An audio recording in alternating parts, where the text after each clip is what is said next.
Hey, konnichiwa minasan, it's Gray from Wakizashi's Teahouse over in Japan. How are you doing? Are you good? I hope you're genki. Okay, are you ready for some Batman action, or I should say, The Batman, First Night, Book 2, Issue 2, from Black Label. It came out on Tuesday, April the 9th, 2024. It's a bit pricier than usual because, as I say, it is a Black Label book. For that, you get a prestige format, great quality, 48 pages of story, as it says on the solicit, but it is $6.99. But you know what? I bought the last issue and I've picked this up straight away because if you saw my review, you will know I really enjoyed the first issue. So yes, as you can tell by my genkiness and my enthusiasm, yes, I can speak English, I do recommend this. I really enjoyed it. So, who is this about? Who's written this? What's it all about? Alfie! Dan Jurgens has written it. It's got gorgeous art by Mike Perkins, yet again. Colours by Mike Spicer. And I've got to say, I've already talked about the art, but if you're a fan of the classic Batman, the Bob Kane Batman, the original look, the weird, spiky ears on the cowl, the purple gloves, the cool costume, you're going to love this, just like I did. So yeah, it's got a real pulpy, noir, hard-boiled feel to it. It's set back just before America joins World War II, or before World War II kicks off, sorry. So America is not in a good way. Coming out of the Depression, people are out of work. There's commentary on the haves and the have-nots. There's some talk of Hooverville, if you remember that. Wow, that's going back in history. I had to look that up because, hey, I'm from the UK. What do I know? But yeah, a few people were a little bit critical in my comment section about the supposed heavy-handed politics in this story. No idea what they're talking about. I don't think it's heavy-handed at all. And as long as it isn't heavy-handed, if you don't feel like you're being beaten over the head to make a point, it doesn't bother me. There's got to be things that reflect the real time, the real moments of the story. It has to be there to give it some depth, to make it associate it with that time in history. So what's wrong with that? Tell you, love the art by Mike Perkins. Really good. The way he draws the characters' faces, very distinctive. And of course, some of the shots, some of the panels of Batman in the full costume, just gorgeous. Wait till you see them. Great action scenes. Now what I'm going to do, as usual, I'm not going to spoil this story. I'm going to show you some of the story, show you some of the art, talk about some of the lines of dialogue, some of the panels that I liked, but leave a lot for you to find it when you hopefully pick it up yourselves, because yeah, I hate spoiling stories and I won't do that. Okay, so please keep watching and here we go. At the end of the first issue, we were left with a massive cliffhanger of Batman in the electric chair being electrocuted. So here we are at Blackgate Prison to learn the fate of the notorious criminal Myron Dale. Look at the freak fry! But that isn't my Myron. Dear God in heaven, said the priest. They've got the wrong person. Who is he? Of course, we know who it is. It's the Batman, as is called in this series. I love the costume design again. It's great that we get a good look at it. Look at those purple gloves. Then, just in time, hopefully, somebody grabs a lever. You're killing him. What's wrong with you people? Have you lost your minds? It's Commissioner Gordon. He tells them, this man, he's not been tried or found guilty of any crime. You can't just execute him. But then the warden turns back to look at the chair and all he sees is smoke. He's gone. Okay, let me make the next page bigger so we can get a look at the Batman, burning, smoking, his costume ripped and bubbled in ruins. We get a voiceover saying, how's he even moving when he was juiced with 2,000 volts? I mean, how can a dead man walk away? Yeah, it's crazy, it's over the top, but I love some of these lines, it's great. Really enjoying the writing in this. So don't forget, this is still the very early days of the Batman in this time period.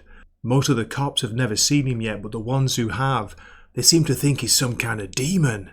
There are rumours that he can fly, walk through walls, disappear and reappear. Sounds like a whole lot of bullshit to me, Gordon, says the warden. But then we get a bit of an explanation of how he might have survived.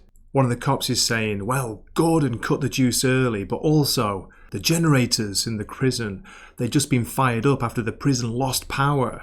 Apparently, it takes time for them to work back up to a full supply. Chances are, he never got close to a full jolt. And we see Batman leaping from the wall down to a really cool looking classic car there. Guess whose car it is, and he's about to steal it. Okay, let me skip ahead a few pages to Bruce Wayne arriving back at the manor in Commissioner Gordon's car. Here we find out that he's alone. There's no Alfred in this story so far. So long as I live this life, I'm all I've got. Switch scenes to Gordon's office. We're told that Bruce Wayne has cancelled lunch for the third day running. He blames it on the flu. Then Gordon asks, "Any news on my car?" "The entire department's looking for it, but everyone's whiffed so far." "Jesus," says Gordon. "A depression, monster men, rampant crime, all backed by war drums in the distance. Is it too much to ask to get my car back?"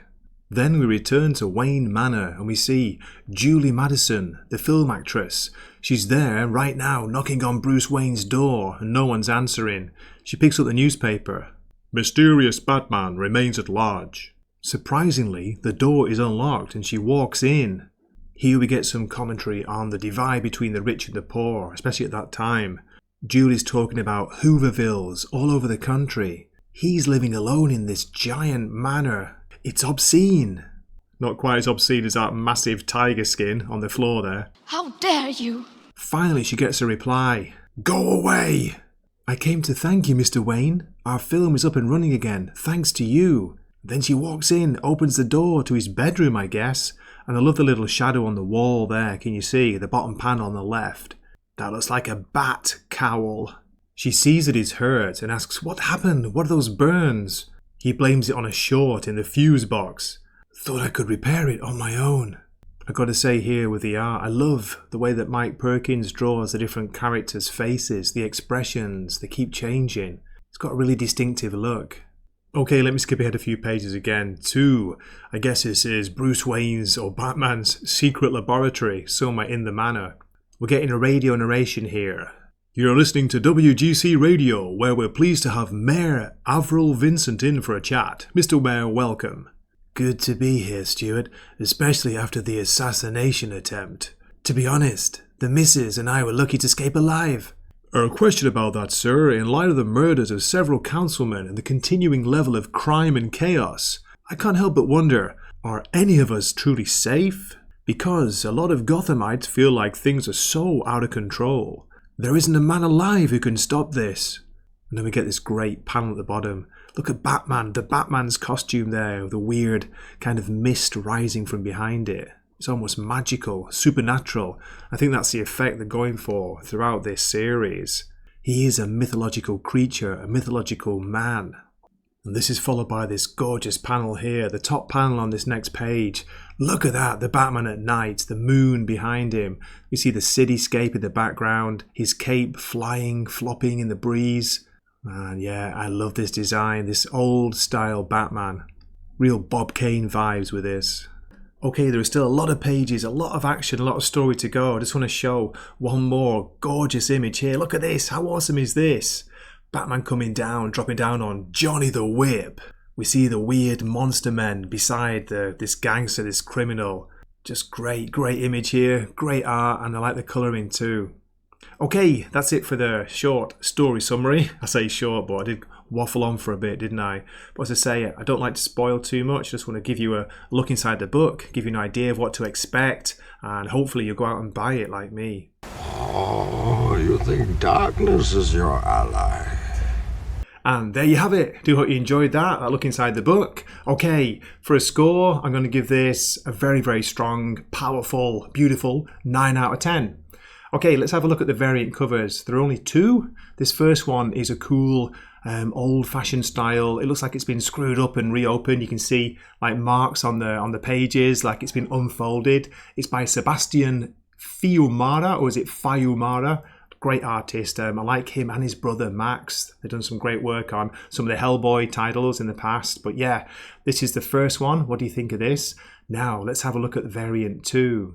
This is by Mark Aspinall. This is the official pulp variant. So cool. I love the way it's got the price sticker there. Demo back in those days, $6.99. That was a bit pricey, wasn't it? Back in the 1930s. But yeah, The Batman in First Night, a detective comics thriller.